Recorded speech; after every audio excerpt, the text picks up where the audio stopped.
What's up, Safehouse What's up, family? Safehouse? We Yes. are back again. We are excited. We are so Or maybe excited. it's just me. I don't know. I'm excited.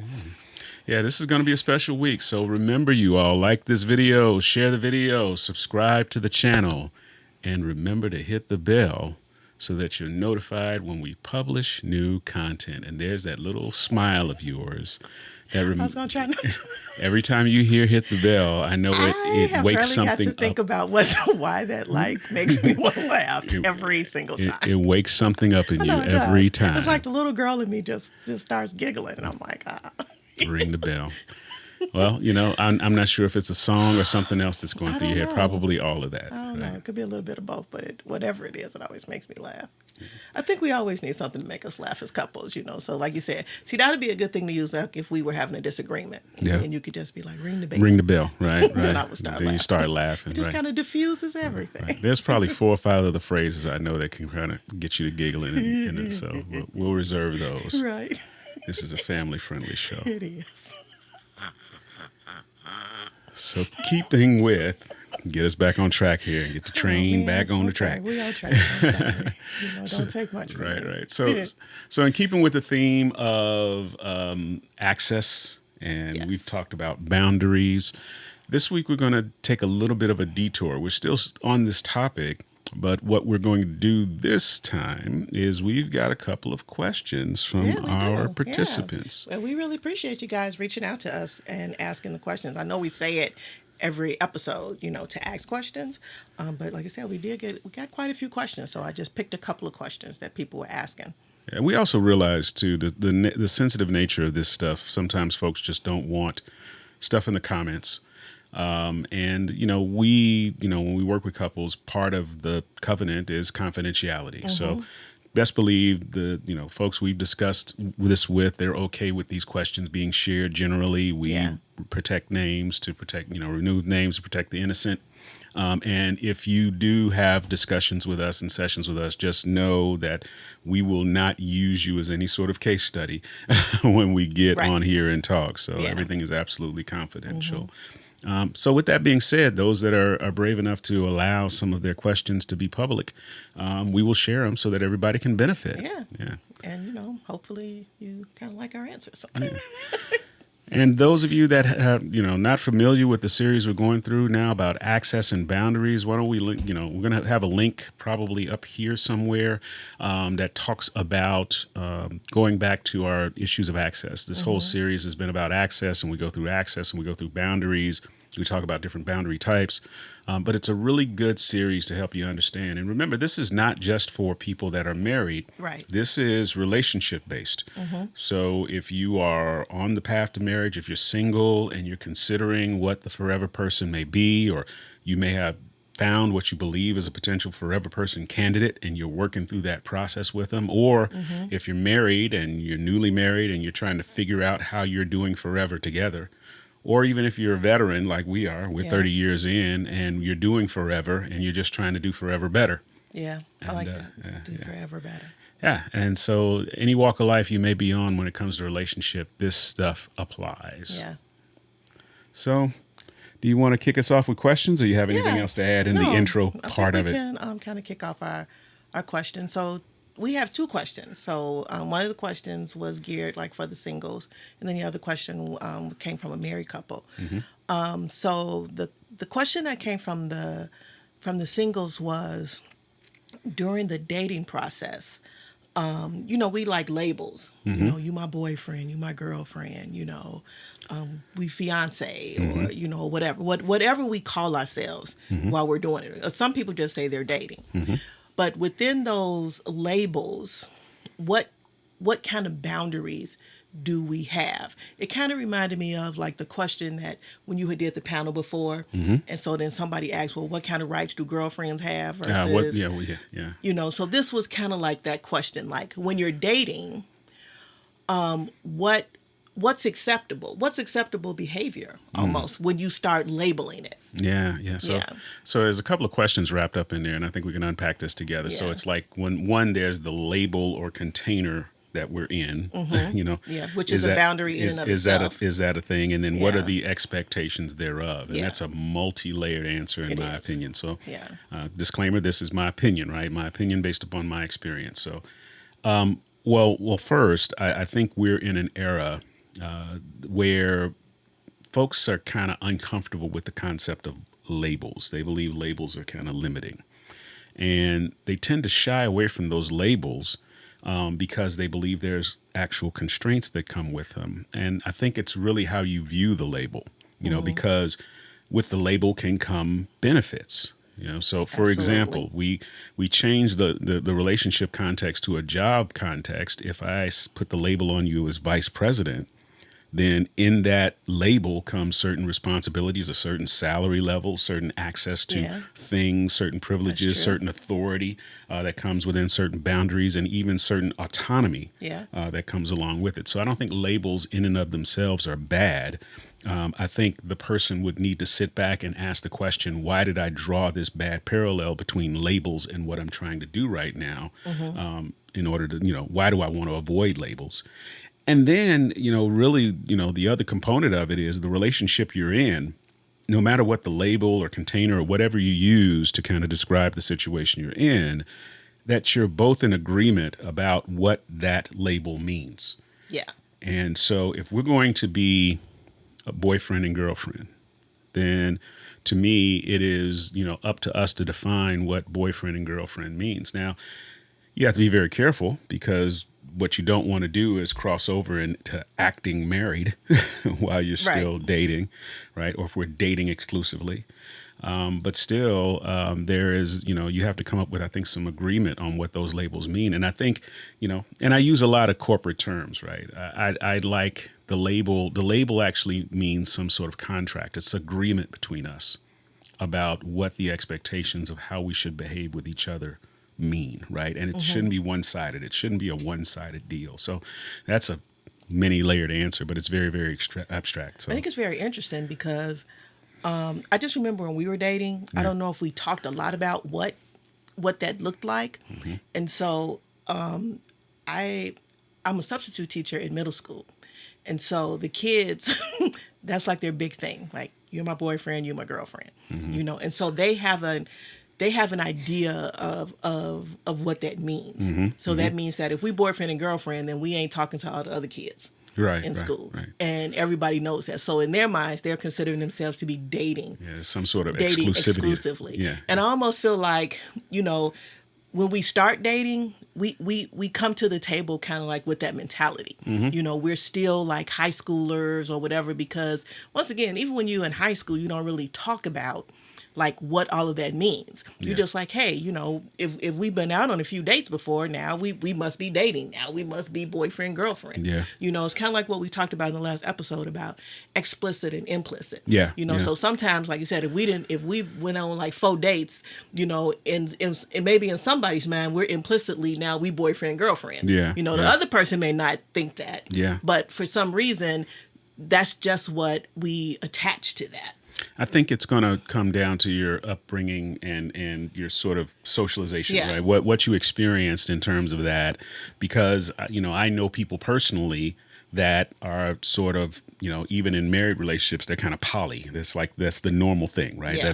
That's not behavior I'm condoning, but that's what they have. That's their belief system, right? So, or even before that, while they're dating, they don't believe that there's any exclusivity until rings occur, right? Until a marriage occurs, then there's no exclusivity. I don't necessarily subscribe to that either, because I believe that when you're dating eventually leads to courting, and in courting, I believe there is extreme exclusivity, right? Because we're on the path to marriage. Right. And so, like you said, once again, now some people date for years. Yeah. They 5 years in and still haven't even thought about getting a ring or whatever. They, for whatever reason, they just enjoy, I don't know if it's a label or a non-label, but they just enjoy the freedom of not saying that hey, we're getting ready to get married. Because I think once you put a ring on somebody's finger, then they're like, okay, then we should now be on the road Yeah. to getting married. I know even for myself, like I said, I have to, even kind of like stop asking people like, man, y'all been dating for 10 years when y'all get married. Right, because right. that's what we think as a society. Like, okay, if y'all been together this long, Well, we just think that should be the thing. But clearly it's not. all right, we're going to have a Christian worldview alert here, right? I'm about to dig off because that is what I believe, right? So my belief system is Christian. And so as a result of that, I don't subscribe to the dating forever Right. model. Yeah, I agree with that. Right. I agree with and that. so to me, and once again, when you really take on the real Christian worldview of dating and relationships, relationships are supposed to lead into this marriage that's the model for what the church is like. And so if we believe that relationships have a divine purpose, then it raises that level of expectation. In the current world model, relationships are just something that's here to please me. Yeah. You know? I definitely agree with that because, Yeah. like I said, if you don't look at your relationship and think that it has purpose, especially godly purpose, Right. then you're gonna pretty much go at your own pace. You're going to go at your Yeah. own pace. And once again, the success or failure of that relationship is based upon how satisfied I am on that particular day. So once again, we don't want to put labels or we just want to date. Well, this is all I expect out of a relationship. I don't believe there's any deeper or greater requirements of me in a relationship. I believe relationships are just designed to make me happy, and you're the person that makes me happy at the moment. So this is who I'm going to stay with. But once again, if you really, call yourself a believer, a follower of Christ, or whatever have you, and you start to take on that character, you start to recognize that relationships have a greater purpose, and it's not just about my happiness, because happiness is very temporary. Yeah. And- Absolutely. Absolutely. I'm thinking about so I'm kind of like I said, once again, I can only go back to like when we were dating, and so like I said, when we were dating, I do believe we had to say out loud, like, okay, what are we doing? I almost remember that conversation. Right. Like we both had to sit down because we hadn't, like I said, we had been dating for months, Right. but we hadn't really put any real definition around what we were doing. And so at some point we did have to have the discussion about, okay, what are we doing? Are we boyfriend, girlfriend? Right. Like you said, is this really us being exclusive? Right. And even in us being exclusive, once again, there was certain expectations. Well, I don't know if you remember, but the night that I asked you out, you were very, very clear about the path you wanted to go down. That you were no longer interested in casual relationships or any of that kind of stuff. Whoever you connected with next, and it was probably not going to be with someone from the organization that I'm a part of. Whoever that would be, that would be a potential forever person, husband candidate, whatever have you. Yes. You're very clear that if I was going to try to step across that line, then that's the path, Right. Yeah. So it was my choice then to say, do I step across this line or do I make it a conquest to try to convince her Right. that that's not the path, right? Either way. I want to say it was a little bit of both. It was both. Hey, big ups to Sister Quintina from D-Pick. Your boundary will become someone's conquest. Yes, it was. Remember that. Your boundary will quickly become someone's conquest. It was right? a little bit of both. Right. But no, so no, I think, I had an understanding of what that meant. And even if there were moments where I was always sincere or partially sincere, I knew what I was dealing with. Okay, this is when we're going to want to get married at some point.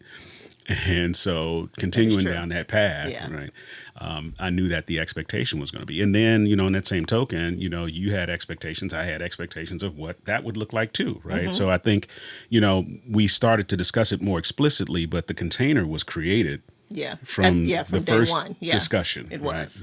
Yeah. Like you say, even before we even went out. Yeah, on the first date, right? Yeah. If we're going to go down, this is going to lead somewhere. Yeah. So yeah. So when it comes to labels, this is one of these things where, if you have a 100% world socialized view then labels are sort of these meaningless things that we attach to things that don't really have anything. But if you are of a spiritual view and you believe that your purpose and the person that you connect with, you all create purpose together, then it's more than just a label, right? This is a defining moment. This is how we, if we're dating, we're going through the process of learning about each other Right. so that we eventually can get engaged. Yeah. So that we can get married. Yeah. And I like that you say it's us defining what we want to do, because within your definition becomes your expectations. Yeah. What I'm expecting from you and what you're expecting from me. Because I also think too that somehow when we're single, if we don't express even those things, then now somebody's going to go overboard. Somebody's going to underperform or whatever, because we're not talking about what those expectations are. So once again, like you said, if the Christian worldview is, okay, sex is off the table. Right. Okay. Now, once again, somebody may look at that boundary and be like, okay, that's something to conquer. Right. But once again, from a Christian worldview, that's off the table. So now we both have to figure out, okay, how do we navigate around that piece? Because if we're hanging out all the time, we're going to be attracted. We're already attracted to right, each we're other, already right? We're already attracted attracted to each other, Yeah. right? We're already going to be in settings where Yeah. we're, having fun or whatever having. The person's going to be more attractive to you, right? And the next thing you know, how committed are you to maintaining that boundary, right? Right. It's like, how committed are both of you, right? So it has to be discussed and worked through. Now, when it comes to some of these things, once again, we talked about the Christian worldview. The sort of, non-Christian worldview kind of views those labels as superficial things, as such that, we don't have to have a label, right? The only danger I see in that is that if you don't have some sort of mutual agreement on the terms and conditions of what you're doing together, then it creates an opportunity where the goalposts can be moved Absolutely. constantly, right? So, we don't have labels when it comes to the things I want to do, but then I have expectations of you that reflect a label. Right. Like what does that look like? Yeah. So an example is, hey, we don't have a label, but, I may have female friends that I talk to, but I have a problem when you talk to male friends. Right. Okay. Right. Or we don't have a label, and I may use that to say my time is my own, my whatever I do is my own. But then I'm frustrated when you don't share certain things with me. Right? I gotcha. Okay. So that's real. it becomes very lopsided, because without a label, or without any sort of definition, the goalpost can be moved based upon the emotions we're experiencing at the time. Oh yeah, absolutely. And do you think there should be an even playing field in that? There's no such thing as an even playing field in a relationship. That is true. I just want to put that out there. Yeah, I don't think there's such thing as an even playing Right. field, but I think, and we know this joke, and I don't know, it was the great prophet Chris Rock said that when you date somebody, you don't send yourself, you send your representatives. And unfortunately, this representative will either present characteristics that are not fully you, or they'll acquiesce to certain things that you can't maintain for a long time. Right. The representative can do it for a short time. But when you're in the relationship with this person for years and years and years, what happens is you can't keep the facade up, right? Right. It's just not natural behavior. Absolutely. And the things that you sort of acquiesce to in the beginning of the relationship are now frustrating, right? I can't keep this up. I can't maintain this. I get frustrated every time I do it. And the real you starts to come out. Yeah. And what seemed like acceptable, agreed upon behavior in the beginning is now a point of frustration. Right. And so even for the person who had kind of asked the question, it was the one person didn't necessarily want to put a label on where they were, but because they had been dating for an extended period of time, the other person felt like, okay, then we really are boyfriend, girlfriend. Yeah. So one of the persons was really treating them in that manner. Like, okay, I'm going to treat you, I'm going to give you royalty behavior. When we go out, I'm going to pay, I'm going to do all these different things. I'm going to go overboard on your birthday. We're going to celebrate our anniversary or whatever that is. Whereas the other person was like, well, I don't necessarily want to. The other person was receiving all of the benefits of that, but they didn't necessarily want to give the other person the Yeah. benefits of that because they didn't. It's like, well, we're not really We're not boyfriend really, and yeah. girlfriend, Yeah. but they enjoyed getting the yeah. Now there's two sides of that coin, right? So once again, this is these unsaid expectations, right? right. So it's kind of like, this is a crazy example, right? The young lady that puts it all out there with the intent of changing and or getting this man, and this dude is just a dog, right? So he runs through this young lady like he does every other lady, and she's wondering, okay, why did this guy leave me like this? I hung it all out here for him, and it's Right. like, well, I'm a dog, right? And that's what I do. I never said I was going to treat you any different, and and once again, that sounds kind of evil, but once again, if one decides to put themselves out there with the attempt to change somebody's mind, the risk they take is that they might not change their Yeah, mind. I like that. Like you said, it's Yeah. a risk because once again, I don't know if you've talked about it or you didn't hear the other person say, Or you well, didn't this hear- is this is who I am. Yeah. This is who I'm bringing to. This is not my representative. This is me for real. This is me. I Right. don't want the label. And so you Yeah. go out and you do all these things, and it may sound petty, but it's like, well, let's have a discussion about this. Since we don't have labels, what's the expectation? Yeah. Am I dating other people? Are we celebrating each other? Of course, nobody's going to turn down money getting spent on them. Right. Right. But understanding, since you don't have a label, I don't have to think overtime about how I extend the benefits, because Right. this is, you have to be That's very, good. you Yeah. have to be very clear. This is how I treat my girlfriend. Yeah. Right. I don't treat my friends this way. Yeah. Right. My friend gets a phone call. We hang out when I'm Right. in town. We kick it, whatever have you. My girlfriend, on the other hand, I make room in my life. Yeah. I move things That's good. around. Yeah. There's extra benefit and privilege they have. There's extra attention they get from me. Mm-hmm. And so if we don't have a label, then I have to assume that you're nothing more than a friend. Right. Yeah. I love that because that's exactly, and of course that person probably wouldn't think that they're a friend. Yeah. But once again, it's, how like we like friends with benefits, but once again, you're still a friend. Yeah, That's a good revelation right there. Yeah. I think you're a friend, and but once again, you have to, you can't want part of the job. You can't want Yeah. part of the role, and I think that's sort of the self-serving sort of. What's the word for it? It's when you basically think everything sort of rotates around you. Yeah. So basically, I'm going to redefine what relationships is to satisfy me. Well, no, relationships were defined. It's almost outside. like a narcissist. Almost. It's not. Yeah, it's. I don't. I'm not going to say like to some degree. Yes. to some degree, because everything at some point revolves around. Yeah, them. yeah. You get to redefine Right. words. You get to redefine things Exactly. because and once again, if that's the world you want to live in, fine, right? I'm not going to try to change you, but it lets me know how how much of myself I extend to you. Yeah. Because I know you're just going to process it as what, and I'm not going to. There's going to be no reciprocation. Yeah. And so.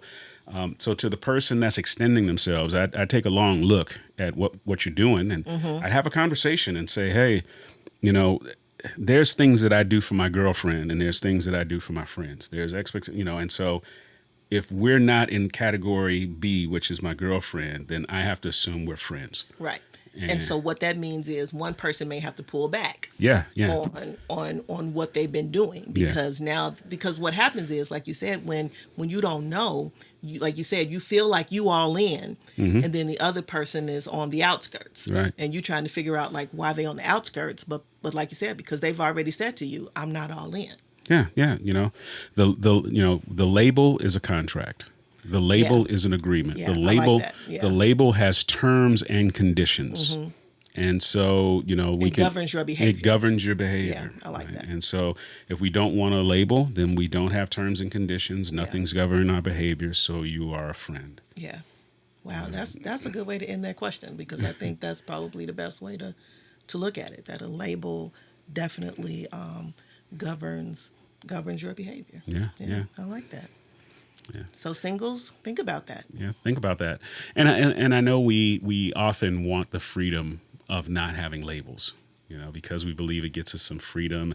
Society creates all these labels and we don't have to live under, I love that talk, and basically what it is, that's me, me, me, me, me, me, me, me, me, Yeah. right? Yeah, Because that's true. you say that type of stuff and you don't have consideration for the other person's feelings, Right. upbringing, and relationships should be mutual investments. That is right? true. That is true. And so if we're not going to put any labels on here, that's saying I don't want to invest in you. And it's really funny because you had kind of said it. It's like we don't man a label in corporate America. Yeah. Because that label tells us how much we get paid. Yeah. But then as soon as we in a relationship, now we want to be like, well, I don't know if we this, if we that. Yeah, and I'm not saying you got to have a label on your first date. Right. Because we still trying to get to know each other. But at some point, like you said, if you two have been going out for an extended period of time, like you said, at some point that conversation does need to be had, because as we used to say, I don't know if the people still say that, but somebody catching feelings at this point. Somebody is catching feelings. Somebody's catching feelings. Yeah. You can suppress them. Yeah. You can, especially if there's, once again, if bodies are being shared, right? This is the danger. And I'm not preaching holier than thou shalt not. I'm not preaching any of that, but I can tell you that God designed it that when a man and a woman come together, a connection is created. Yeah.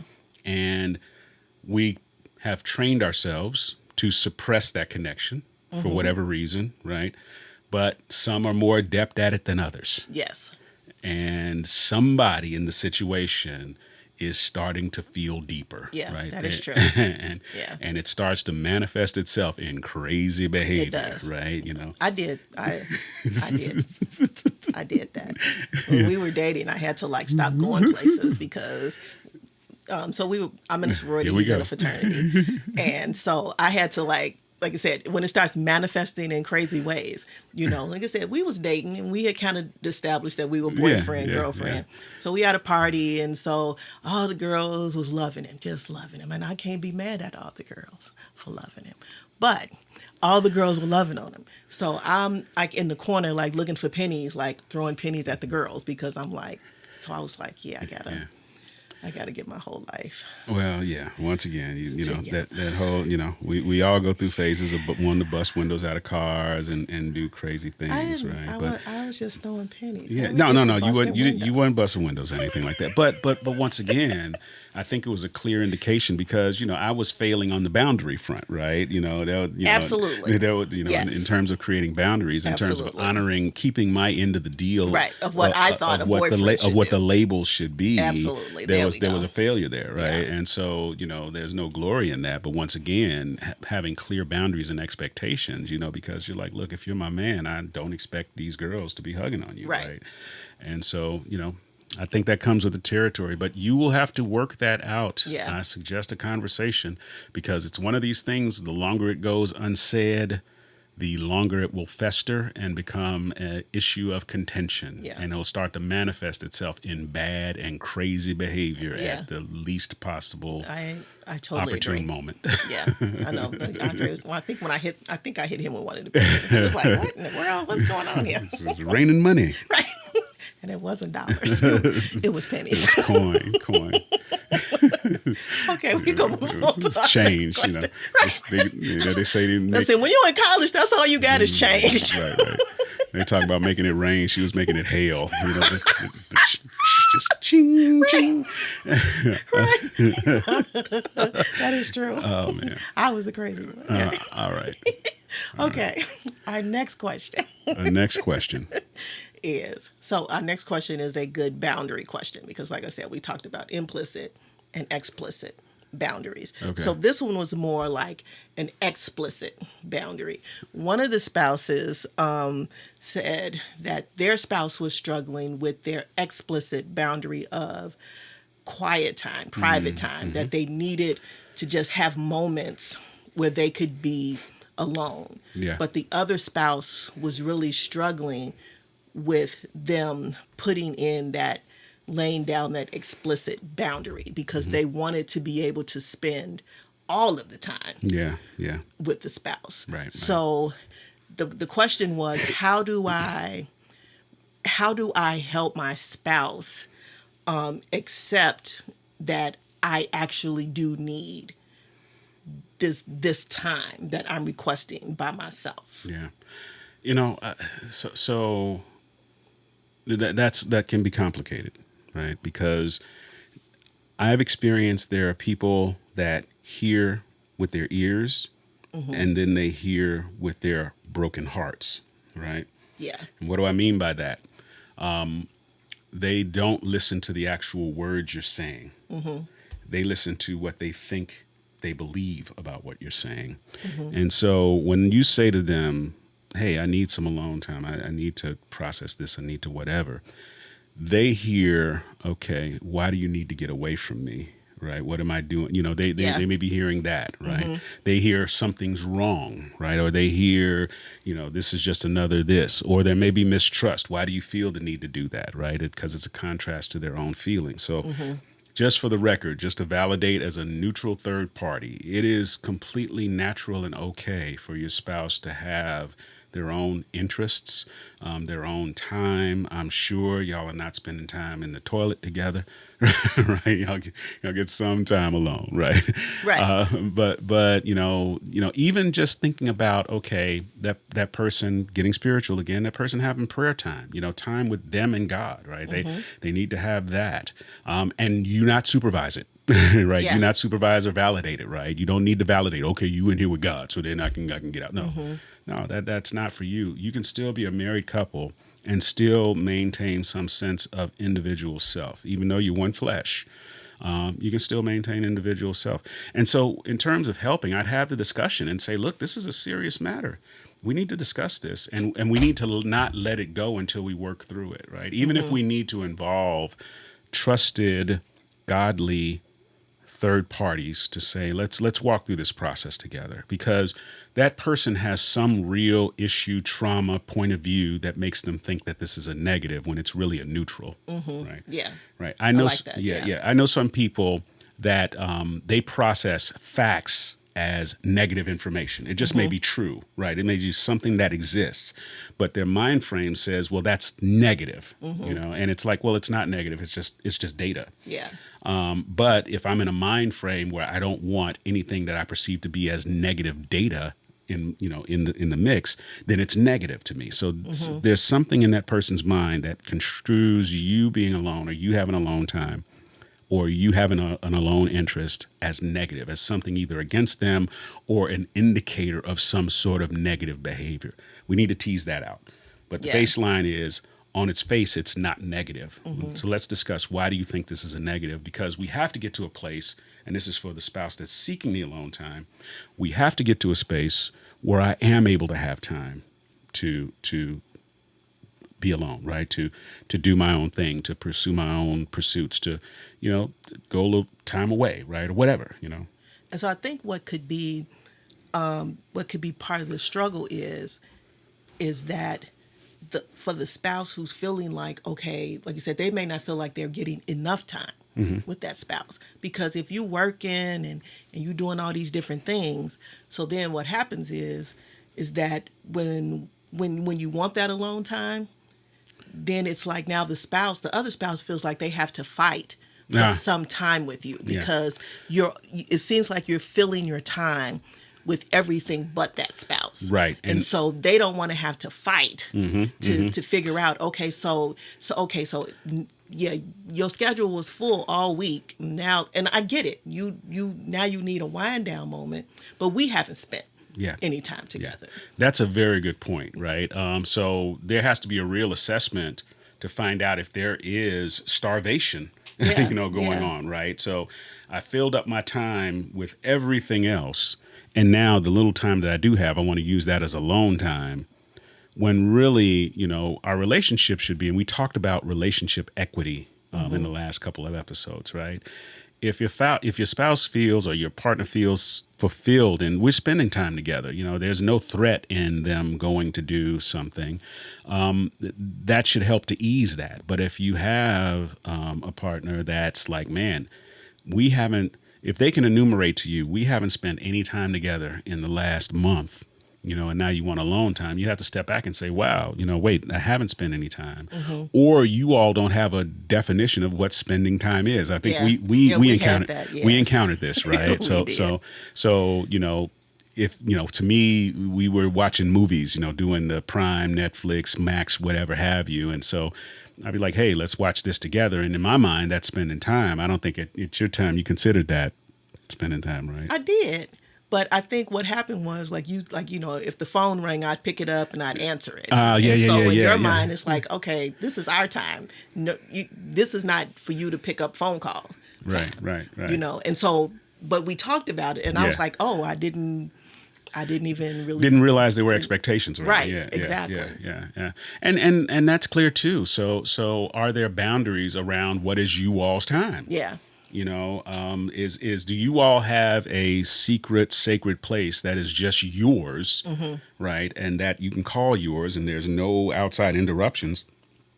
And if that person has that, I think there'll be room to say, okay, yeah, you can spend time on your own, because I believe I get my own fulfillment. I am able to have my time, so.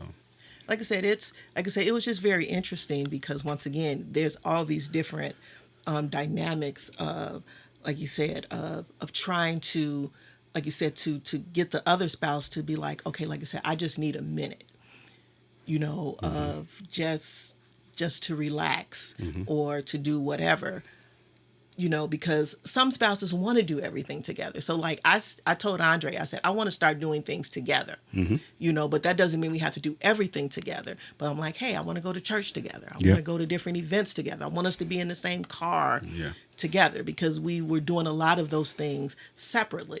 I said, so I want us to be better about doing things together. So, which is a sacrifice for you almost, because like Andre says, he says, so if we go in to visit my family, he said, I like to be the last one to go home. Right. Lana's the one sweeping the floor and shutting the lights off, right? Right. So she will shut the party down. So what I had to learn how to do was, I'm like, okay, so if we're going to do it together, okay, now what we do is we have that discussion and we say, okay, this is the time we're going to leave.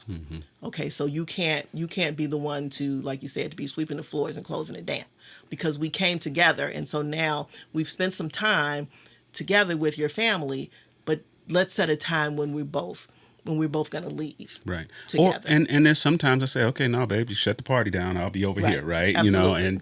And so you have to allow for that, because, once again, those needs and those desires, their personality traits are real, It's like, hey, you like spending time, you like doing things. Yeah. And when you're spending time together, it's also one of these things where, really defining how that spending time is, what it is, right? What is spending time? Is it watching a movie? Is it us going out? Is it us sitting together? What counts? How do you feel fulfilled in the shared time together? And like I said, I think it changes for where you are in marriage. Like I said, if you're the couple who has kids, that time, is it's windows. You really got to take care of, you got to take advantage of those opportunities, especially if you have little ones, because, little ones don't respect boundaries, period. Right. They just come busting in and doing whatever, and so, like you said, so when we putting the kids down at 8:30, 9 o'clock, okay, then after that, that's our window to be able to do that. And I also think too, like you said, if another spouse is struggling with your alone time, then the other spouse, to me, has to be very intentional about the together time. Yeah. So I don't think there's one, because once again, we don't know the whole situation, right? So it could be there's some starvation there that we need to address. Yeah. It could be, the person believes that the alone time could be a negative or an affront. The discussion has to tease all of those things out, right, so that we can come to a mutual understanding about what spending time together is, what the expectation is, and how do we start to change our behavior so that each one does feel accommodated in the process. Yeah. And, the last piece, is sometimes there's, it could be trust issues. I may not trust what you're doing.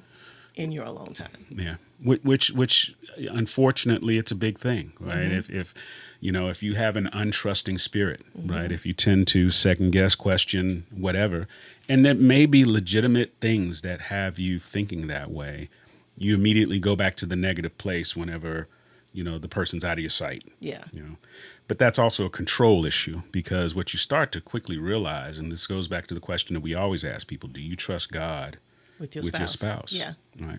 Because you can't control their behavior. Right. You know, no matter what you do, you can't box them in. You can't, you know, stay all over them and keep them out of trouble. Because here's the real thing. You know, you may be, if your spouse is really going left, you may be controlling their behavior, but you're not controlling their thoughts. Yeah, that is true.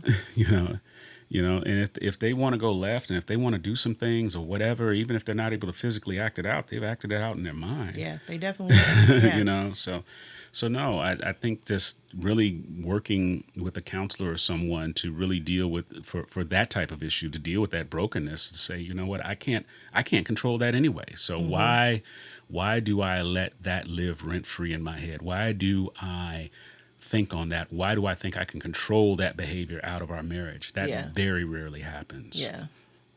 Yeah. So deep questions. Yeah, I was actually very excited about being able to come and talk about these questions tonight. So if you have any other questions, you know, we're going to do this periodically, so send us your questions, and we're just going to have the Ask the Safehouse segment again. Thank you to the folks that sent these questions in and are willing to share these with the audience. But get your questions over to us, safeandhouse@gmail.com, or you can hit us up on the social medias, on Facebook or Instagram. You can send us a direct message there. We will respond to that, and let us know if you just want to have a discussion with us, or you have a question that you'd like us to share with the audience and answer publicly, or if you just want to have a private conversation. We are open to that as well. It all. But most of all, remember to like the video, share the video, subscribe to the channel, and ring the bell. All right, there we go. And ring the bell. We love you guys. We love you all. Thank you all. And until next time, peace.